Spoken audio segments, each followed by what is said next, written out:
또 우리로서 불행한 사실은 소련이라는 나라가 이 히틀러라고 하는 더 무서운 공동의 적을 무찌르기 위해서 서방의 자유민주주의 국가 이 미국, 영국, 프랑스들하고 손을 잡고 2차 대전을 했기 때문에 소련이 얼마나 흉폭한 독재 체제였는가 하는 것이 가려져 있었어요.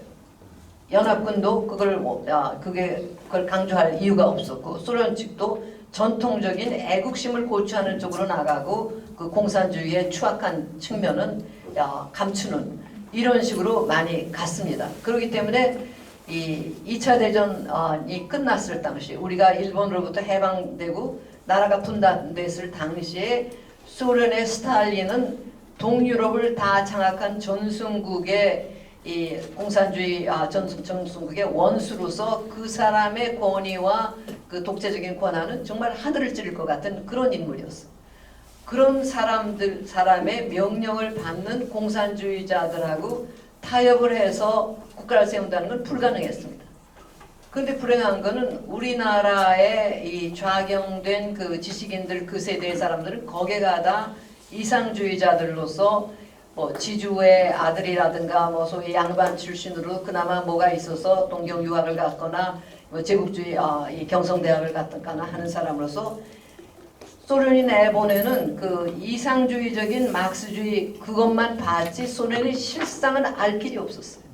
그때부터 망할 때까지도 소련에서는 정보라고 하는 것의 자유는 전혀 없었습니다. 창구가 딱 둘이 있어서 신문 등이 나가는 통신망하고 책 같은 건 검열을 받은 것만 나가고 하니까 전부 밖으로 나가는 거는 말하자면 미담으로만 받아들여질 수 있는 그런 그 막수주의 이상이에요. 그래서 우리나라 지식인들한테도 그 영향이 굉장히 강했어요.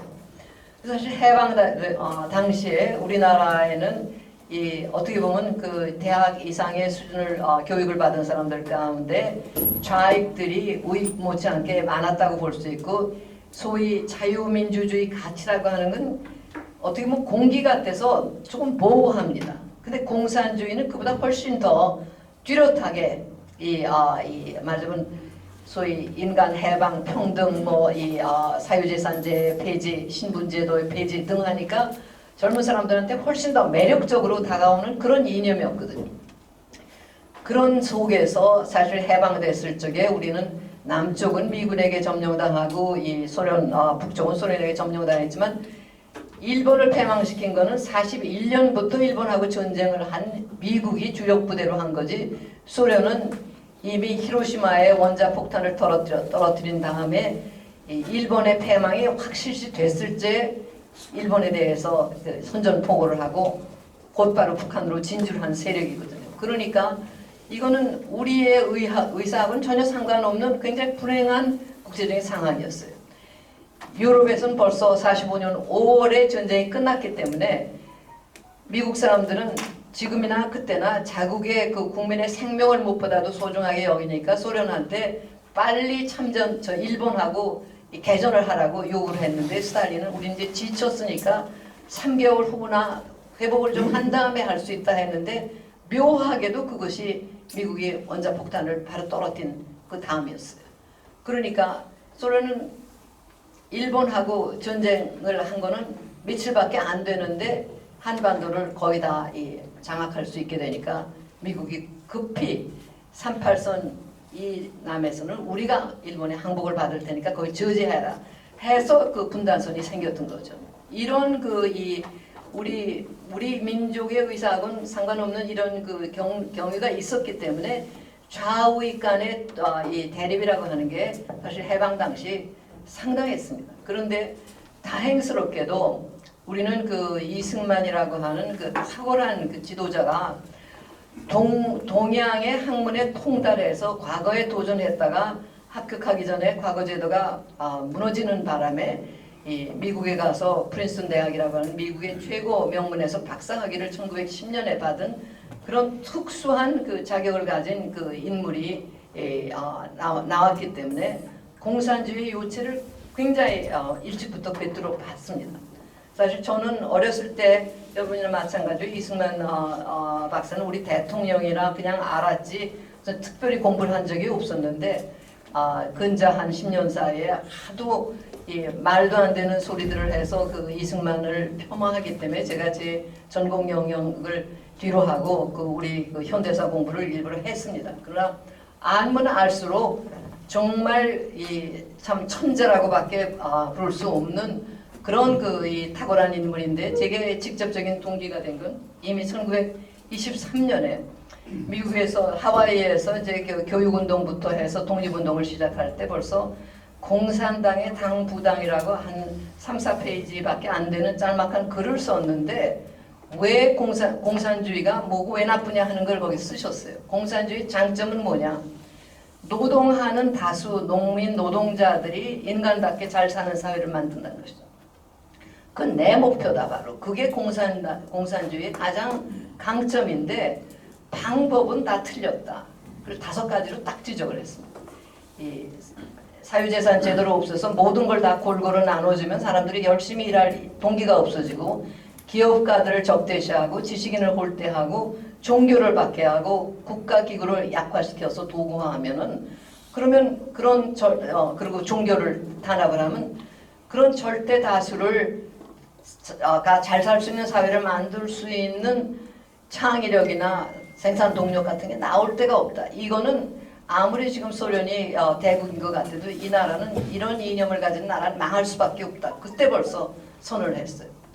그때는 사실은 이 유럽의 굴지 지식인들도 그 자본주의 초기의 여러 가지 비참한 양상을 보면서 공산주의에 상당한 기대를 걸 때였습니다. 그리고 소련의 체제가 이제 내란을 겨우 극복하고 그 실험이, 소위 사회주의 공산주의 체제 실험이 이제 시작될 때이기 때문에 그 후에 보인 그 스탈린 치하의 독재 모습 같은 건 전혀 상상을 못할 때거든요. 그런데 이 박사는 벌써 이론으로 그걸 꿰뚫어 보고 이 소련은 망할 수밖에 없다. 그런 그 얘기를 그때부터 했습니다. 그리고 이제 김구 선생 같이 중국에서 운동을 하시면서 결국은 그 공산주의자들하고는 타협이 불가능하다는 걸 알고, 왜냐하면 거기는 당의 명령대로 따르니까 거짓말을 항상 하고 이 제대로 된 대화의 상대가 될 수 없는 거를 그때부터 이제 김구 선생도 깨달으셨던 거죠. 그랬는데 그때 그 꿰뚫어 봤기 때문에 그 후도 흔들리지 않고 해방 후에도 박헌영한테도 손을 내밀고, 지금까지 공산당 운동한 거는 애국적인 열정에서 그 공산주의 힘이라도 이용해서 일본의 압박으로부터 벗어나려고 한다는 걸 난 아니까 지금부터라도 그쪽하고 끊구나 하고 손을 잡자 3번이나 만나서 얘기를 했는데 박헌영이 그걸 거부를 했습니다. 그리고 친일파 청산부터 해야 된다 하니까 이 박사께서 친일 청산을 하더라도 우리나라가 있어야 친일 청산을 하지 남의 손 빌려서 친일 청산을 하느냐. 공산주의 입장에서는 친일 청산이라는 게 결국은 뭔가 가진 사람들은 일본 사람들하고 뭔가 겉으로라도 타협을 한 거니까, 말하면 앞으로의 그 공산화를 위해서 소위 부르주아 계층을 약화시키는 도구로도 너무 유용하니까 그 친일 청산을 그 2가지 목적에서 다 처음부터 그렇게 이제 강력하게 내세웠던 겁니다. 그래서 이런 식의 연원이 우리는 있어요. 그리고 그 당시에 아까도 말씀드렸지만 좌익은 상당한 정도가 순수하게 그 이상에 취해서 노동하는 다수가 평등하게 잘 사는 세상을 만든다는 거니까 그걸 한번 해보자 하는 그런 의도에서 그쪽으로 경도됐던 사람입니다. 그러나 실제 북한에 수립된 체제라는 것은 그것이 아니고 스탈린의 지령에 따라서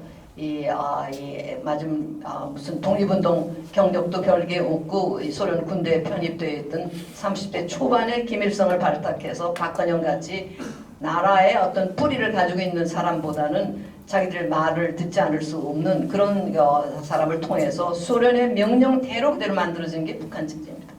오늘날은 그 소련의 이 서류들이 다 이미 공개되어 있기 때문에 우리가 어렸을 적에 알았던 그런 이 북한이 결국 소련의 괴뢰였다고 하는 것이 문건상으로 다 증명이 되고 있어요.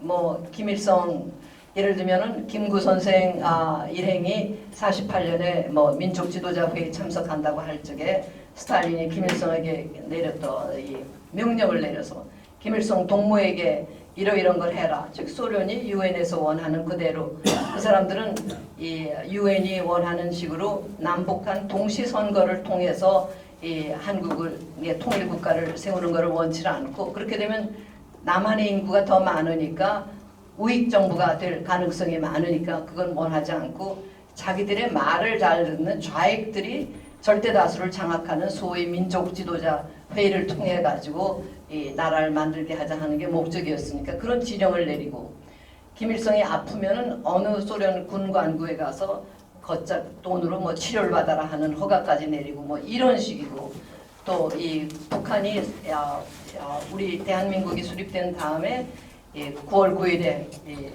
인민민주주의 공화국으로 나왔을 때는 또 이 명령을 내려서 이제는 너희 나라가 우리나라의 외교권을 외교 관계를 하자고 신청할 때다. 이중적인 문건들이 나와요. 하나는 당 조직을 통해서 명령을 내린 것, 김일성 동무에게. 또 하나는 이제 형식으로 국가 원수 대접을 해서 김일성 씨에게 그리고 그때는 당 서기장, 공산당 서기장 이름이 아니라 소련이라고 하는 국가 수반의 자격으로 스탈린이 정중하게 또 말하자면 문건을 보내는 그런 이중 구조를 소련 안에서도 그런 당하고 정부 구조가 이중이었는데 국제관계도 똑같이 그렇게 나갑니다. 그게 사람들이 속죠. 이런 속에서 결국은 우리 대한민국의 탄생을 처음부터 소련은 반대를 했었고 또 이 해방 전서부터 대구 폭동서부터 시작해서 제주 4.3 사건이라든가 뭐 이 여순 순천 뭐 등등 그 소련이 개입을 해가지고 그 돈이 들어가지 않은 사건이 거의 없어요. 유일한 거는 4.19만은 김일성이 전혀 예측 안 했는데 우리가 스스로 부정부패 부정선거에 항거해서 일어난 겁니다. 그러나 이승만 대통령이 하야한 다음부터는 북한이 바로 학생운동을 이용을 해야겠다 하는 식으로 김일성이 의식적으로 그 정책을 변경을 해서 그쪽을 침투해요. 아주 발지산을 지원하는 것보다도 그 민주화 운동을 파고 들어가는 게 이롭다고 하는 그런 결정을 했다는 것이 지금은 다 증거로 나오고 있습니다. 그런데 불행히도 우리는 그런 거를 제대로 공부를 할 수가 없었어요. 제가 이승만 대통령은 독립운동가로서도 그렇고 이 건국 대통령으로서 나라의 기반을 만들고 모든 면에서 어떻게 그렇게 철저하게 모든 걸 챙겼을까? 정말 그 안목이나 모든 면에서 참 더할 나위 없이 모든 걸 갖췄던 이 분인데 다만 연로하고 너무 오랫동안 밖에 나가서 있었기 때문에 직접 이 사회 당면을 이렇게 접촉하는 것이 이제 제한됐다는 그런 약점이 있었던 거죠. 근데 그분은 이 아주 자유민주주의 국가를 세운다고 할 때 반론이 많이 있다는 걸 알았어요. 1948년 8.15 경축사에서 대통령 식사에 그게 나와 있습니다. 지금 공산당이 바로 하는 마당에서 민주주의를 한다는 게 아직 시기상조다 하는 사람이 많지만은 자유의 힘을 나는 믿기 때문에 지금부터 우리는 그걸 해야 된다고 이렇게 믿고 이제 나갔고 그러나 그 대신 공산당의 지령을 받는 공산당하고는 타협을 할 수 없다 하는 것도 철저합니다. 그런데 바로 자유민주주의 요체가 언론의 자유, 집회의 자유 뭐 이런 건데 그거를 구분해서 말하자면 실시를 한다는 게 쉽지 않은 거죠. 거기서부터 이제 이 차질이 좀 빚어지기 시작하고 아무것도 없는 신생국으로서 토대를 만든다고 하는 것이 어느 정도의 말하자면 권위주의적인 강력한 정부가 없으면 되지가 않는 일이었어요. 그런데도 이승만 대통령은 이 1960년 될 때까지 나라의 기반을 참 훌륭하게 세웠고 무엇보다도 6.25 때 나라를 방어해냈죠. 그런데 좌익의 입장에서 보면 우리가 보는 거하고 정반대쪽으로 볼 수밖에 없습니다. 공산주의자들이 처음부터 알았던 거는 이승만의 리더십이 없으면 남한은 금방 흡수돼서 공산화될 수 있다. 그러니까 우리 어렸을 때 여러분들 기억하실 거예요. 이승만은 미국의 앞제비라고 항상 그랬고 지금도 독재자 하면은 박정희 전두환을 얘기하는 게 아니라 이승만을 얘기하는 게 바로 그겁니다. 이 건국할 적에 그 이승만의 역할이라는 것이 절대적이었다는 걸 알고, 그리고 그래서 바로 4.19 때 이승만이 물러나고서부터는 김일성은 한국이 곧 대한민국이 곧 무너질 거라고 하는 그런 생각에서 계속 헛발을 짚기도 하고 또 그 자기네 정책을 따라했던 거예요. 우리가 불행하게도 이 지식인들이 이렇게 괴멸될 수밖에 없었던 그 이유 중에 하나는 이런 그 역사를 잘 공부를 할 수가 없었고 잘 모르는 속에서 4.19 이후에 4.19 때만 해도 4.19는 여러분이 아시다시피 우리 어렸을 적에 그 4.19가 일어났을 때 그건 의거였지 혁명이 아니었습니다. 마지막 이 대한민국의 헌법 정신을 제대로 살려서 지켜라. 부정부패, 부정선거는 안 된다. 그런 마지막 대한민국을 좀 더 좋은 나라로 만들자고 하는 대한민국을 지지하는 그런 의미의 의거였고 이승만 대통령도 그런 의미에서 젊은 사람이 잘못된 걸 보고 분연히 일어나는 것은 당연히 해야 할 일이라고 칭찬을 하셨어요. 그런데 곧바로 이 민주정부가 들어서고 이제 북으로 가자 남으로 가자 하는 때부터는 벌써 이제 북한이 그걸 이용하기 시작한 겁니다. 지금 기록으로 보면 대구 폭동에도 소련 사령관이 그 당시에 어마어마한 500만 앵을 지원을 했다는 기록이 이 회고록에 다 나오고 모든 거에 약간의 불신은 있죠. 밀란 무슨 불평의 불신이 있는데 조금만 터져 나오면 그걸 격화시켜 가지고 체제전복의 기회를 만들려고 그걸 했는데 이 4.19도 마찬가지. 사실은 이승만 대통령이 물러나실 때 가장 놀란 사람이 김일성이 저렇게 쉽게 물러난다는 것을 상상을 못했고 이제 이승만이 없는 한 대한민국은 얼마 안 남았다. 이렇게 이 생각을 했다는 것이 여러 가지 그 외교 특히 옛날 사회주의 국가 문건 같은 데서 나옵니다. 그런데 매우 불행한 것은 박정희 대통령이 말하면 선거를 통해서 선출되지 못하고 혁명 공약을 내세우고 실제로 행동을 통해서 대통령 될 자격이 있는 분이라고 하는 걸 사실 증명을 해냈어요. 저같이 지식인으로 당연히 박정희 대통령의 군사 쿠데타를 쿠데타라고 하고 이거는 민주 절차를 위반한 거라고 비판하지 않을 수가 없었습니다. 그거는 마땅히 또 했어야 되고, 그러나 그 관계라고 하는 것이 사실은 그 원론적으로 비판을 하고 하면서 나라가 정착이 되고 했을 적에는 또 그만한 이제 정부에게도 그 일할 여유를 줘야 되는데 지식인들은 또 그걸 못했고 정부는 정부대로 다급하니까 원칙을 또 위반한 것이 상당히 있습니다. 박정희 대통령은 쿠데타로 권력을 장악했기 때문에 민정을 폄하할 수밖에 없었어요. 그래서 이승만 대통령이며 이 장면 정권은 물론이지만은 이승만 대통령을 폄하하고 또 반미적인 어떤 시각에서 그 전까지 있었던 것을 비판하고 하는 데에서 그는 이 박정희 정부에도 상당한 죄가 있습니다. 제가 72년에 미국서 10여 년 공부하고 가르치다가 왔는데 최규하 대통령이 고려대학교 교수들을 모아놓고 유신의 당위성을 설명한 것이 제가 귀국해서 처음 들은 이 강의인데 깜짝 놀랐어요. 그때까지 미국의 영향이 잘못 들어와 가지고 우리나라 사람들이 기강도 없어지고 뭐하고 일본은 아직도 나라부터 생각하고 그러는데 우리는 영희야 바두가 나하고 놀자 그러면서 놀자 그것도 여자 이름부터 불러가면서 그런다.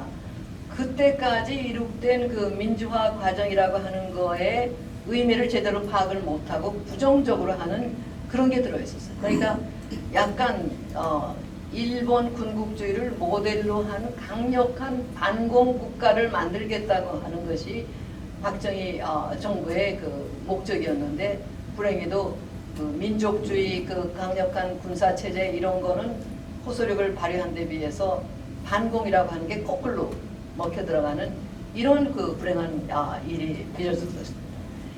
저희 이 딸이 69년생이 하나 있는데 미국에서 나와서 이제 국민학교 들어가기 전에 한국에 데려왔는데 걔가 국민학교 2학년 때 벌써 경희국민학교를 다니다 어느 날 와서 하는 소리가 엄마 공산당이 있다고 하는 건 우리들 공부 열심히 하기 위해서 그런 거죠.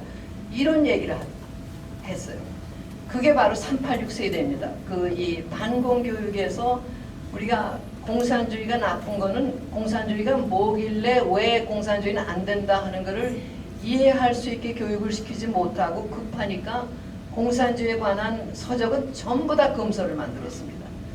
그래서 공산주의가 워낙 그게 이상하고 현실하고가 맞지 않는 무리한 거니까 외국에서 이 전문가들이 써놓은 책들 거기에는 다 하다 보면 공산주의에 대해서 비판적인 시각이 나올 수밖에 없는데 박정희 정부에서 그런 거를 전부 다 검서를 만들었어요. 완전히 백지 상태를 만들었는데 호기심은 있고 그러니까 선전선동에 능한 저쪽에서 학생운동을 파고들어가는 방법으로 운동권 소위 민주화 교육에 야금야금 북쪽에서 보는 소련에서 보는 세계사에 대한 해석이라든가 그런 거를 끼워넣기 시작을 했고 완전히 이 몇십 년 동안 그 계속되는 사이에 특히 광주에서 큰 피가 흐른 다음부터는 걔네들의 선전물이 대학 교수들이 강의하는 그런 내용보다는 더 맥혀 들어가는 그런 상황이 됐습니다. 저도 70년대 처음 왔을 때 고려대학교에 있다가 이제 79년서부터 이 서울대학교에 갔었는데 70년대까지만 해서도 소위 하버드 대학에서 박사학위를 한 사람의 강의를 하니까 꽤 인기를 누리고 그랬는데 80년대에 들어와서는 제 강의에 처음에 이제 이렇게 많은 사람이 들어왔다가 저는 이제 강의를 할 때 이 혁명이라고 하는 거는 이 개혁이 제때 되지 못하고 실패해서 내란이 발생하는 상황이거든요. 이게 비극이에요, 근본적으로. 그런데 그때의 의식구조는 혁명만 하면 모든 게 이 아름다운 게 소생할 것 같은 이런 생각을 하기 때문에 한 일주일 지나면 거의 반은 나가버리고 안 들어옵니다. 그리고 이제 시험을 보면은 벌써 80년대에 내가 강의하고 추천한 책은 하나도 안 맥혀 들어가고 운동권에서 주입시킨 그런 북한의 시각에서 한국 역사를 보고 공산주의 시각에서 보는 이런 것들이 다 스며들어갔어요. 그리고 실제로 소련에서는 스탈린 사망 이후에 이 크루쇼프가 이제 스탈린 비판을 하기 시작해요. 스탈린이 체제하에서 자기들이 했던 거는 그건 스탈린 개인 독재지 진정한 의미의 사회주의도 공산주의도 아니었다. 그래서 너무나 왜곡되고 허위가 많기 때문에 소련 공산당이 한 60권에 가까운 책을 선별해서 59년간 폐기 처분을 시켰어요. 스탈린 권력이 절정에 달했던 1938년에 나온 공산당사 무슨 세계사 뭐 이런 것들. 그런데 우리나라 운동권에서는 80년대에 그것들의 일부가 우리 운동권 교재로 쓰였습니다. 이 정도로 우리 운동권은 편향이 돼가지고 소련에서도 골치 아픈 존재로 생각했던 김일성의 주체 사상, 무슨 김항조 체제 이거를 미화하는 데까지 갈 정도로 이 스탈린주의나 모택동주의를 순항하는 그런 식의 이 책들이 먹혀 들어갔어요. 그런 속에서 이 빨치산 출신인 박현천이 또 이영이라고 하는 한양대학 교수님 이런 사람들은 그럴듯한 주제로 정부의 이 검열에 걸리지 않게 8억인과의 대화니 무슨 우상과 이성인이 이런 걸 해가지고 완전히 공산주의를 미화하는 책들을 맥히는데 워낙 이쪽에서 허용당한 게 없었기 때문에 그게 그대로 들어간 겁니다. 그래서 지금 집권하고 있는 세력은 저는 늘 그런 얘기를 했어요. 386 세대는 희생자인 동시에 가해자들이 됐다. 제대로 배울 수가 없었어요. 호기심은 있는데 책을 못 읽게 하니까. 그런데 이 운동권에서 달콤하게 여기는 군사 독재는 자기들을 영속화시키기 위해서 공산주의에 대해서 거짓말을 하고 좋은 걸 나쁘다고 얘기한다 하는 이런 심리가 작용하게 만들고 저쪽 거에 부정적인 건 안 보이고 긍정적으로 미화해 놓은 거를 받아들이고 이랬기 때문에 소련에서 공산주의 체제가 무너질 때 벌써 그 소련에서 이제 공산주의를 포기할 조짐이 있을 때 우리나라에는 운동권에서 주사파가 패권을 잡는 80년대 후반에 이런 일이 일어났습니다. 그러니까 어떻게 보면 지금 일어나고 있는 위기라고 하는 게 만약에 소련이 무너지지 않았으면 우리가 80년대 말에 벌써 겪었을지도 몰라요. 80년대 후반 정도에 대한민국이 겪었을 위기이기도 합니다.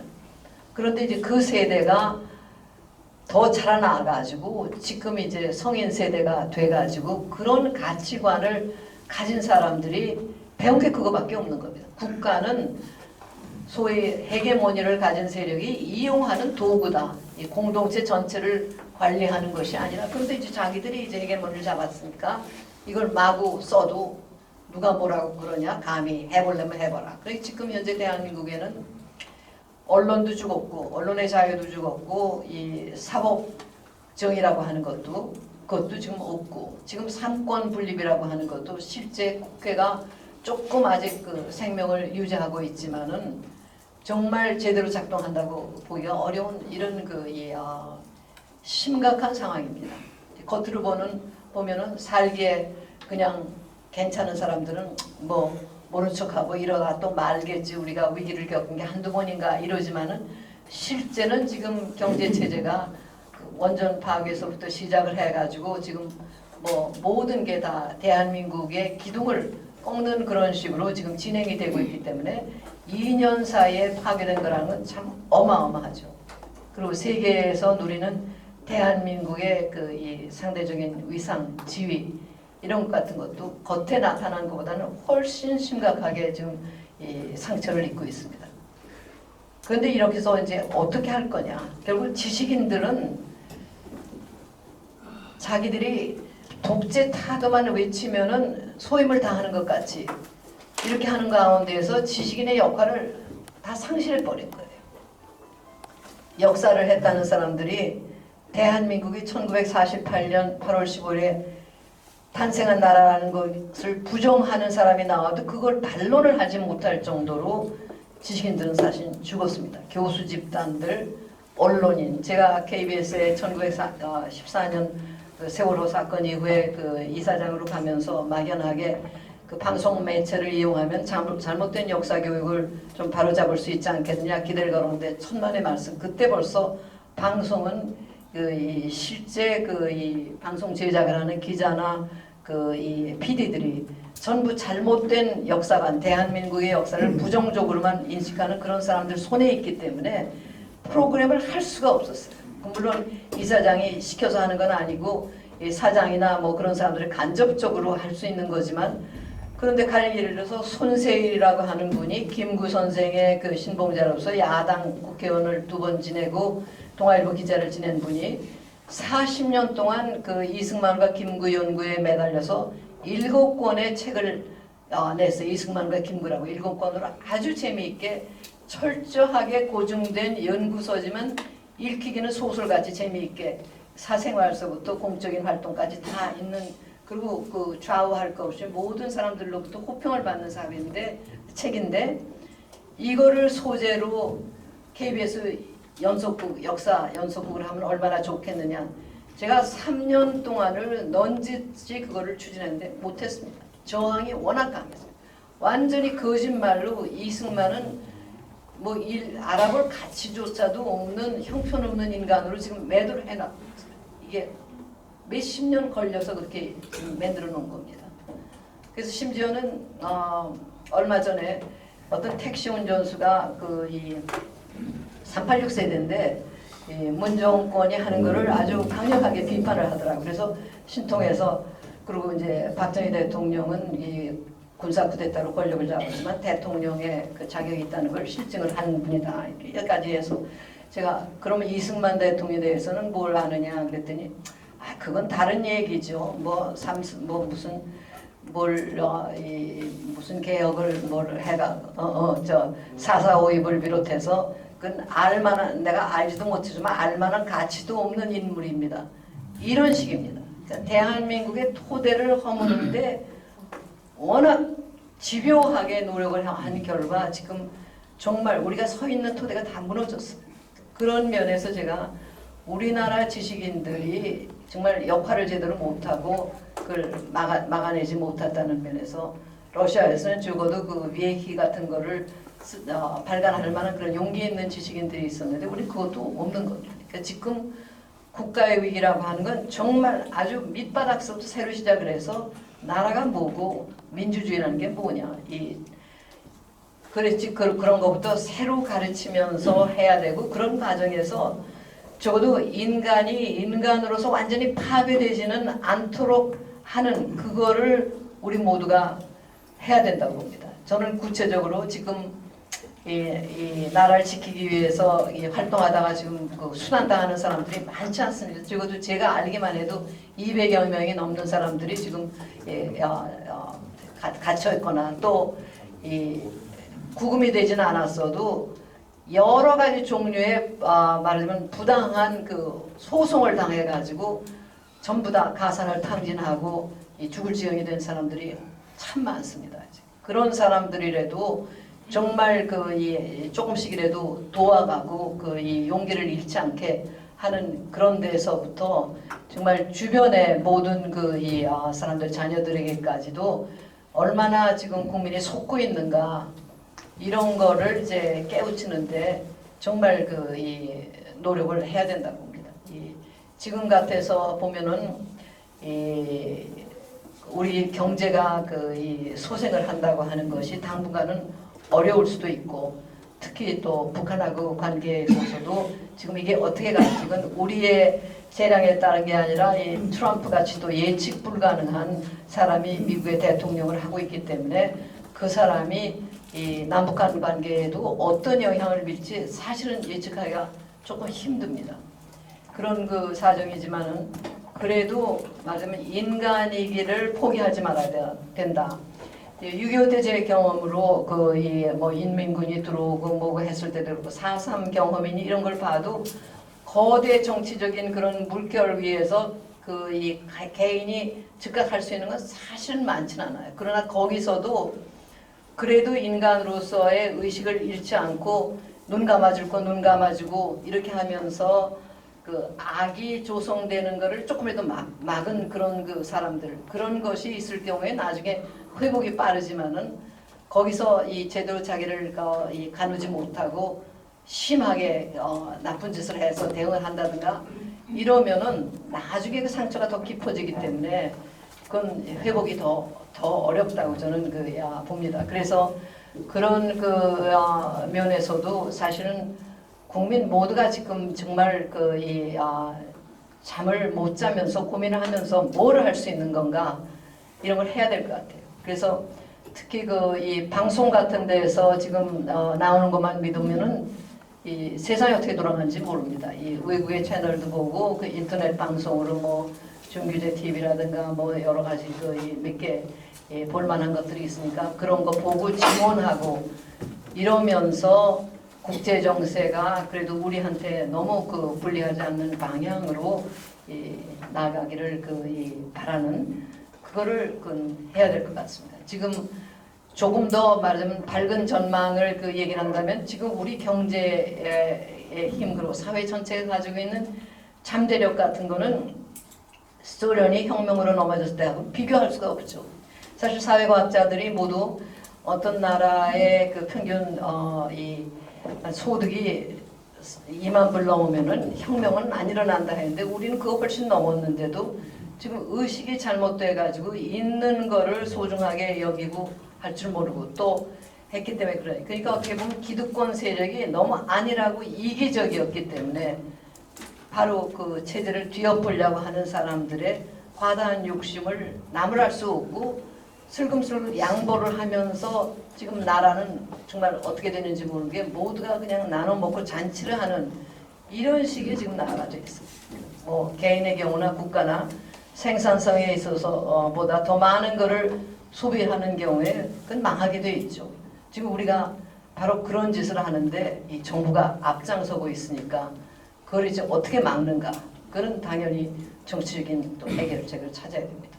제 바람은 그래도 우리 젊은 애들이 정치에 관심이 없고 철이 없는 것 같지만은 그래도 이 구세대에 비해서 덜 찌들었고 지금 당장 어려웠다 하더라도 또 세계를 볼 줄 알고 하는 게 있으니까 거기에 이제 자각이 생겨서 사실 젊은 세대가 움직여야지 이 나이가 든 사람이 직접 거리에서 나서 할 수 있는 건 한계가 있어요. 그래서 그 젊은 사람들 가운데 그런 절규가 제발 뒤에서 우리를 지원해주고 우리가 문제를 해결하도록 도와주십시오.